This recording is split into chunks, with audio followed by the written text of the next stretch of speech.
Hey guys, welcome back. So in this module we are going to discuss about slip torque characteristic of an induction motor.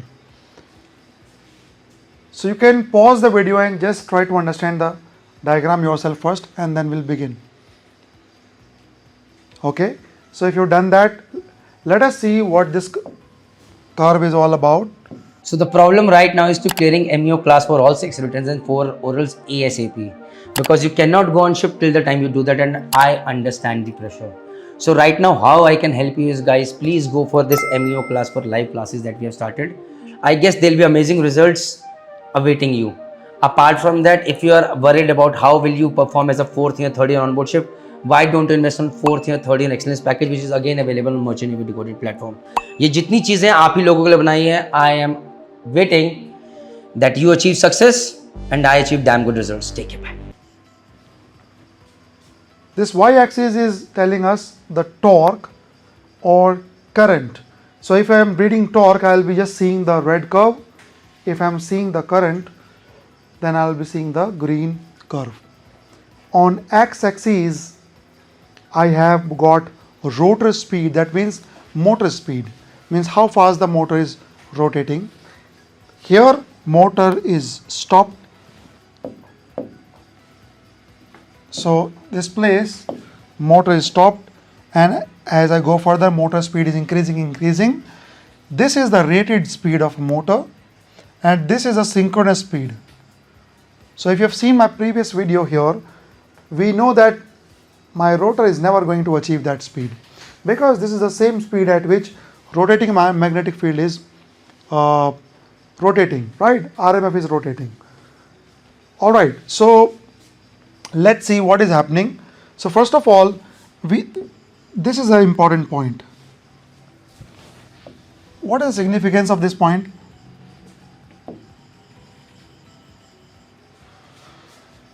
This is the rated speed and this is the rated torque and rated current also.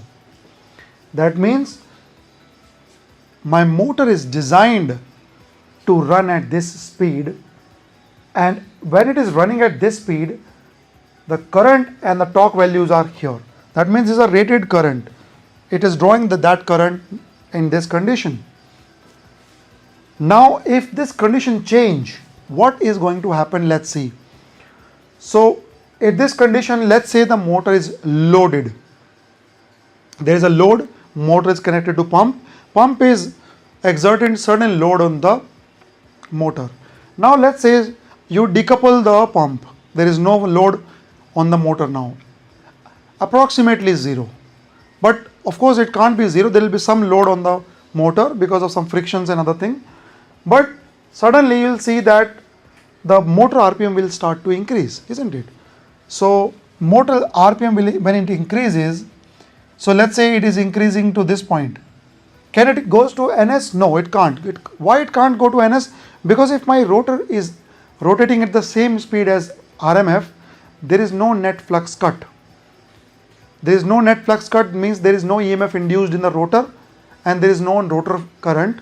That means my rotor will not experience any force. If there is no rotor current, there is no force on the rotor, and if there is no force, then it will simply stop. It will try to stop rotating. So it will just RPM will drop, start to drop. And as we have discussed in previous videos, that it tries to achieve RMF, but it is never going to achieve. Anyway, when the load is decreased, the RPM will increase to, let's say, here, and at this point, this will be the value of current it will be experiencing.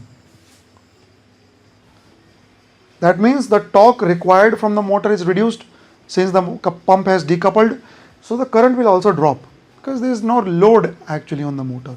So this will be, means some current will be there just to overcome the losses, and there is no load connected. So this is just a idling loss on the motor. Okay, so let's erase this and let's come back to a case when my load on the motor is now increasing. So I am here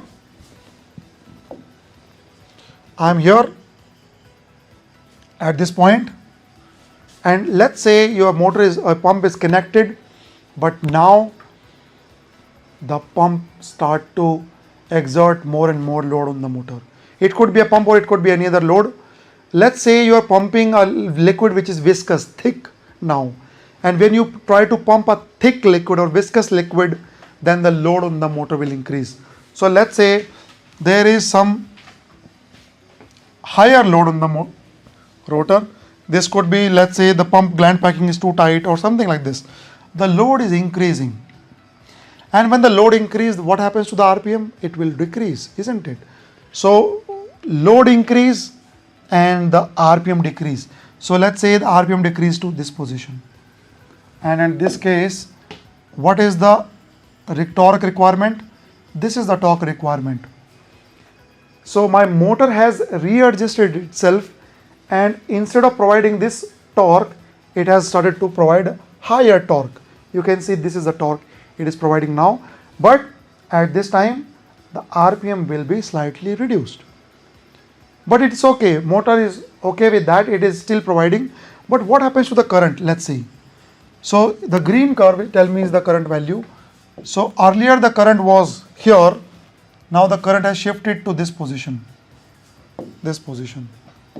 That means the current from here, it will jump to this position. That means if you load the motor, drawn current will be more. That's the reason. And if we can prove it otherwise also, when the RPM of the rotor reduces, then RMF is rotating at the same speed.